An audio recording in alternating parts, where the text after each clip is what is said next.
हाँ, तो हम लोगों ने लास्ट क्लास में देखा था कि हम नेशनल इनकम को कितने मेथड से कर सकते हैं। कौन कौन से?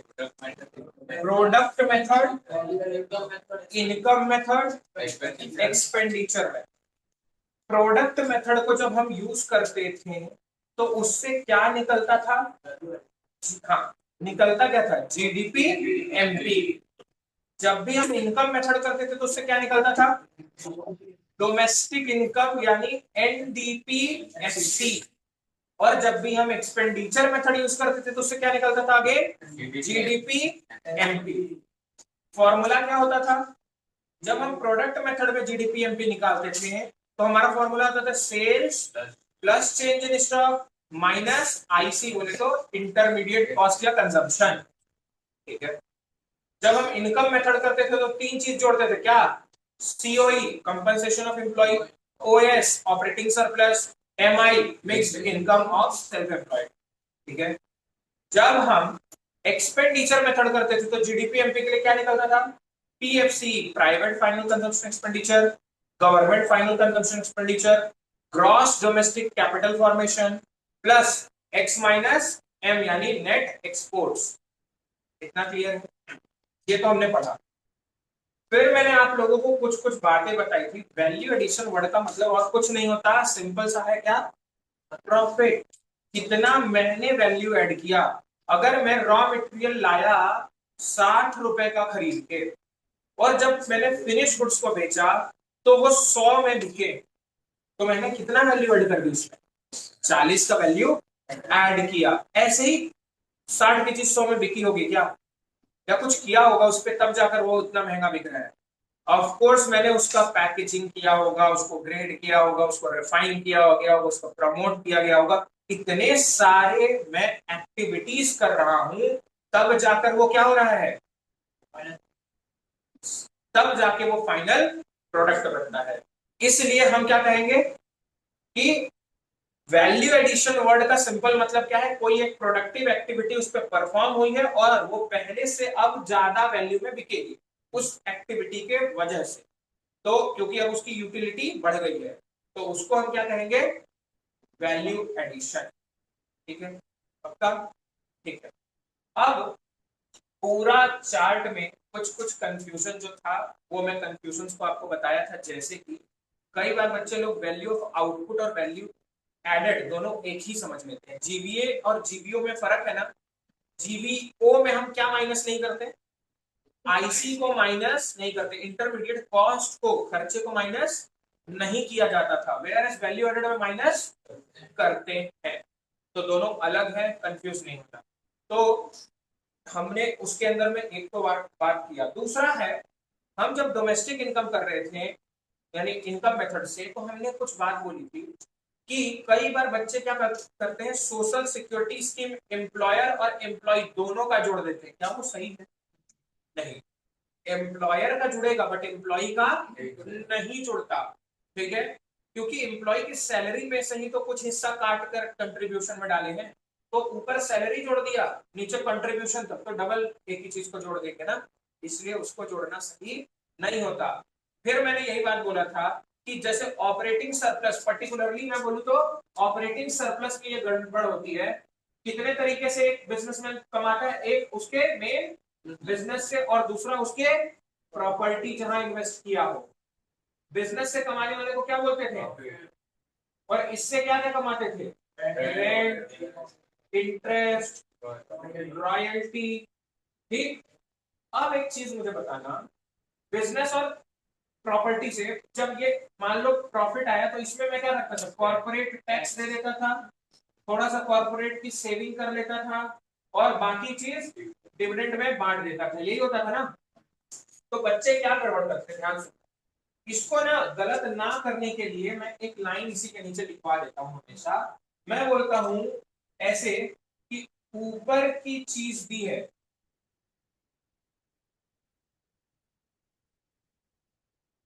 तो नीचे से मतलब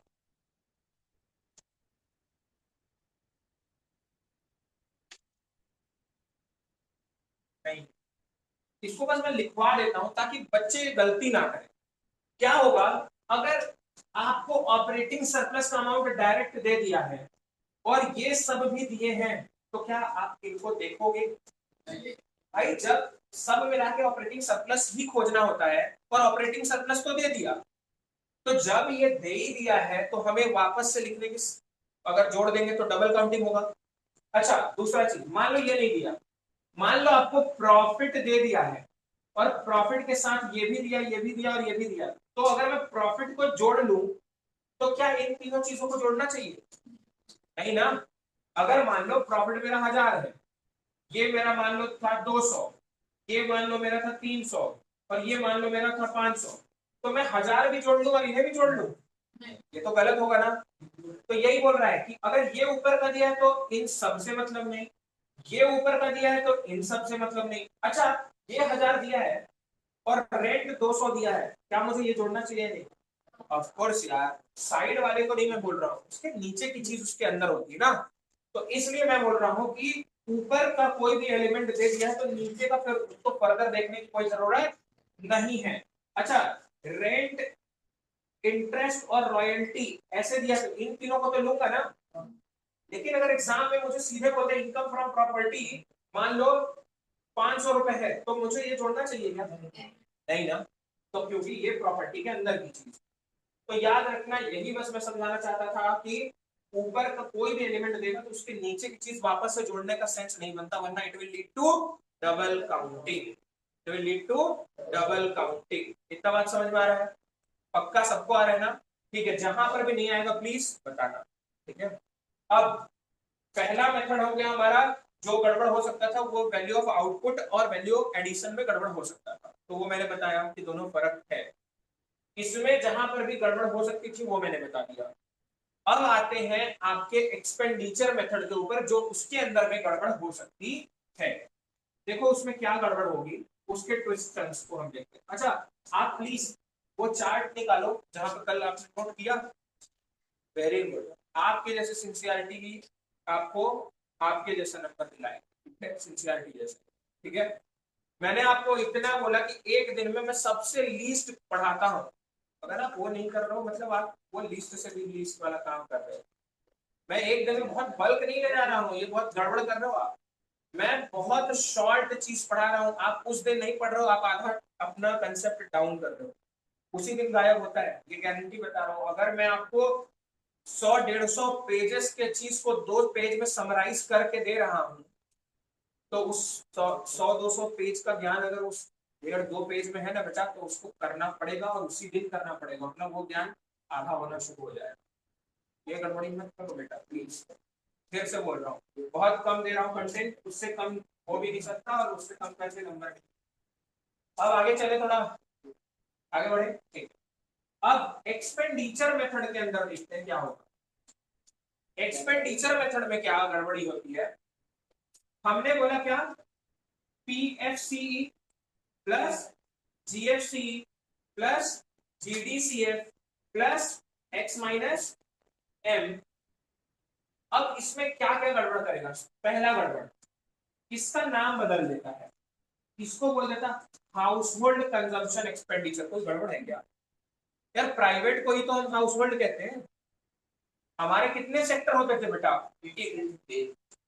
हाँ, 3 सेक्टर। वो प्राइमरी सेकेंडरी वाला वो सेक्टर नहीं बोल रहा, मेरा कहने का मतलब हमने सेक्टर मॉडल सेक्टर देखा था ना, 2 sector model, 3 sector model, 4 sector model.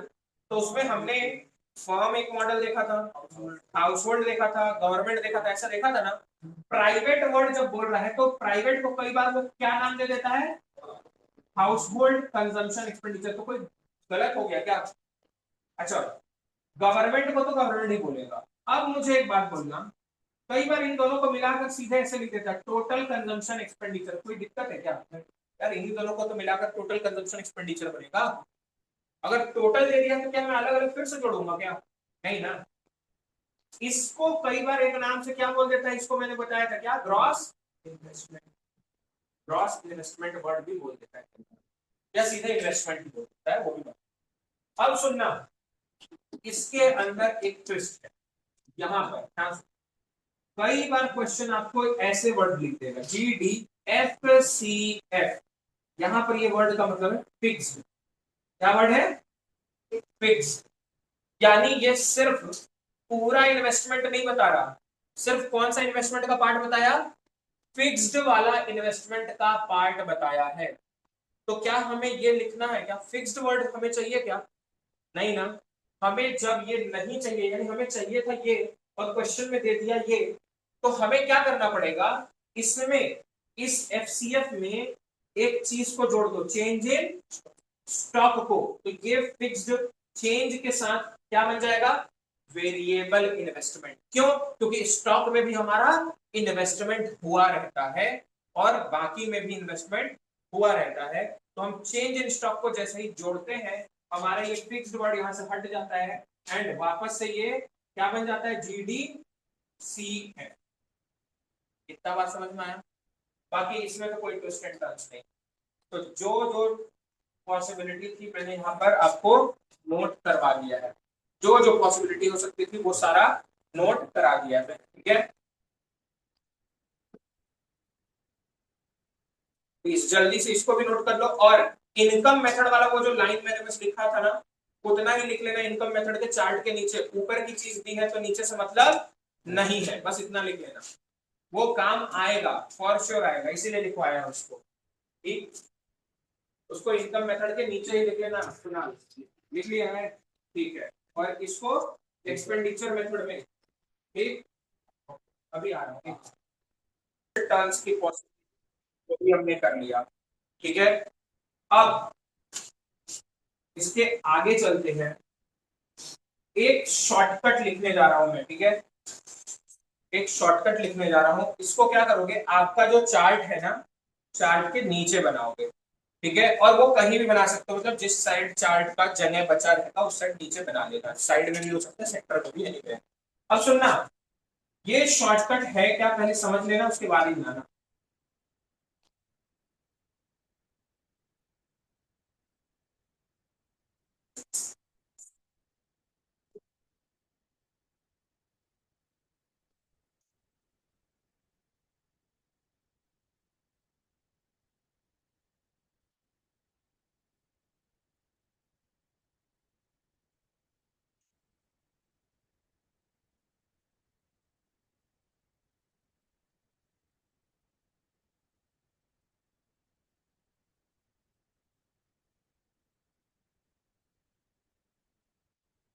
देखो, ग्रॉस से नेट के तरफ जाना है तो हमें क्या चीज माइनस करना पड़ता है?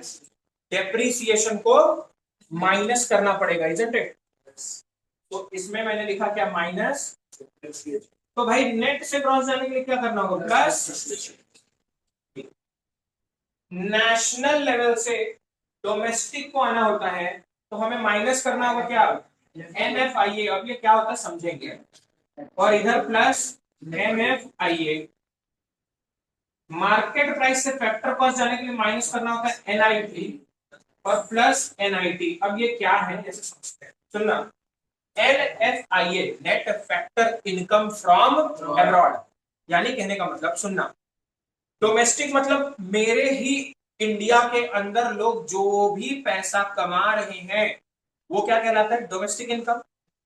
लेकिन मेरे इंडिया के कई लोग बाहर से भी तो जाते हैं, काम करके कमा के लाते हैं, और ऐसे ही बाहर के कई लोग भी तो इंडिया में आकर कमा कर अपने देश को लेके जाते हैं। तो जो हम बाहर से कमा कर लाते हैं उसको हम कहते हैं फैक्टर इनकम फ्रॉम अब्रॉड। और जो हमारे यहां से वो कमा कर लेकर जाते हैं उसको कहते हैं factor income to abroad. From -2 is equals to net factor income from abroad. इतना समझ में आया? कि मतलब जो पैसा हम बाहर से कमाए उसको जोड़ लो, और जो वो हमारे यहां से कमा कर ले गए उसको माइनस कर दो। तो हम नेशनल लेवल से कहां आ जाएंगे? डोमेस्टिक जब माइनस करेंगे और डोमेस्टिक से नेशनल जब प्लस करेंगे। इतना समझ में आया? इसमें कोई डाउट नहीं। दूसरा, market price versus factor cost, मतलब प्राइस और कॉस्ट में टैक्स का ही तो फर्क होता है। प्राइस और कॉस्ट में टैक्स का ही तो फर्क होता है कि मार्केट प्राइस में टैक्स लगा हुआ होता है और कॉस्ट पे टैक्स नहीं लगा हुआ होता है। जब हम मार्केट में लॉन्च करते हैं तब जाकर उस पे क्या जुड़ता है, टैक्स जुड़ता है। ठीक है, तो ये वही बोल रहा है कि मार्केट प्राइस में से फैक्टर कॉस्ट को जाना है अगर, तो क्या हटा दो, नेट इनडायरेक्ट टैक्स मतलब जीएसटी हटा दो। क्या हटा दो, जीएसटी हटा दो। और कॉस्ट से प्राइस की ओर जाना है तो क्या कर दो, जीएसटी को प्लस कर लो, टैक्स को जोड़ लो। एनआईटी क्यों बोला, कई बार क्या होता है हमारे इनडायरेक्ट टैक्स में से हमें क्या मिल जाता है, थोड़ी बहुत सब्सिडी मिल जाती है। मतलब टैक्स में डिस्काउंट, टैक्स की छूट को कहते हैं क्या, डिस्काउंट को क्या कहते हैं, सब्सिडी। टैक्स के डिस्काउंट को क्या कहते हैं, सब्सिडी। तो वही सब्सिडी अगर आपको मिल रही है तो आप वो भी कर सकते हो। इतना बात क्लियर, ठीक है। तो वही सेम चीज का यहाँ पे फॉर्मूला बना। अब इसको आप एक बॉक्स में शॉर्टकट के नाम पे ऐसे बना के रखो, ठीक है।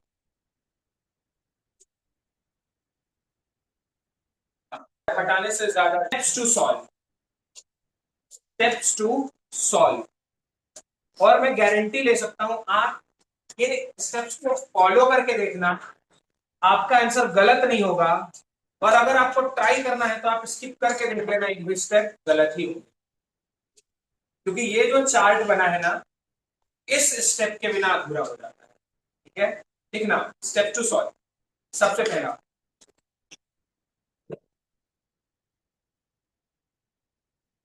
Identify the method, identify the method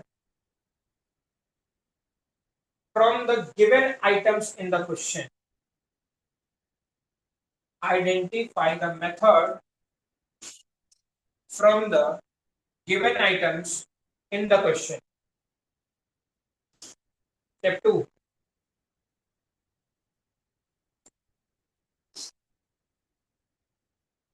Write the method name along with its main formula. Write the method name along with its main formula. Along with its main formula. Along with its main formula. Step 3. Step 3.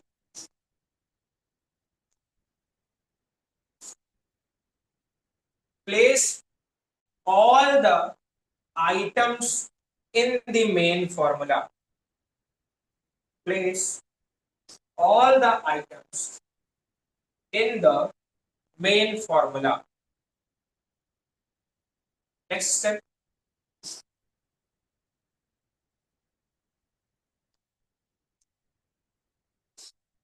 Fill the amount of respective items. Fill the amount of respective items and get the answer. And get the answer. Respective items and get the answer. Here, next. Use the shortcut. Use the shortcut. Use the shortcut to change above answer into required answer. To change above answer into required answer. ठीक है, और एक चीज वो step का part नहीं, ठीक है, नोट डाल लेना इस बात, क्योंकि ये बोर्ड के लिए जरूरी है। ठीक है, always always write the final answer along with its denomination, along with its denomination। मतलब हम क्या करते हैं, कई बार सुनो, पूरा क्वेश्चन दिया है करोड़ में, ठीक, ऐसे हेडिंग में दिया है करोड़ और सारे आइटम्स का अमाउंट ऐसे 120 20 ऐसे, मतलब ऊपर में करोड़ लिखा, मतलब सारे अमाउंट किसमें, करोड़ में।